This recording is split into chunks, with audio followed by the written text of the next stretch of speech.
حضرت سیدنا عمر بن خطاب رضی اللہ تعالی عنہ سے مروی ہے کہ میں نے منبر پر رسول اللہ صلی اللہ علیہ وآلہ وسلم کو یہ فرماتے ہوئے سنا ہے کہ اعمال کا دار و مدار صرف نیتوں پر ہے اور ہر شخص کے عمل کا ثمرہ پھل وہی ہوگا جس کی اس نے نیت کی۔ سو جس شخص کی ہجرت دنیا کی طرف ہو جس کو وہ حاصل کرے یا کسی عورت کی طرف ہو جس سے وہ نکاح کرے تو اس کی ہجرت اسی کی طرف شمار ہوگی جس کی طرف ہجرت کرنے کی اس نے نیت کی تھی۔ سامعین محترم، اس حدیث مبارکہ میں دو مثالیں بیان ہوئیں ہجرت کے حوالے سے۔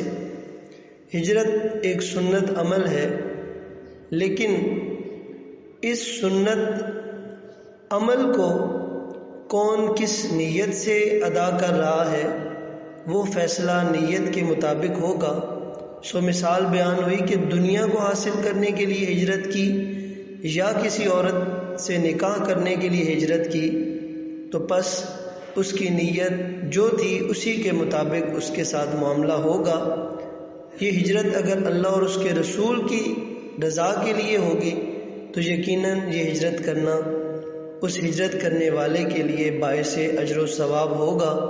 اللہ رب العزت ہمیں تمام اعمال صالحہ میں زیادہ سے زیادہ اچھی نیتیں کرنے کی توفیق عطا فرمائے۔ آمین ثم آمین۔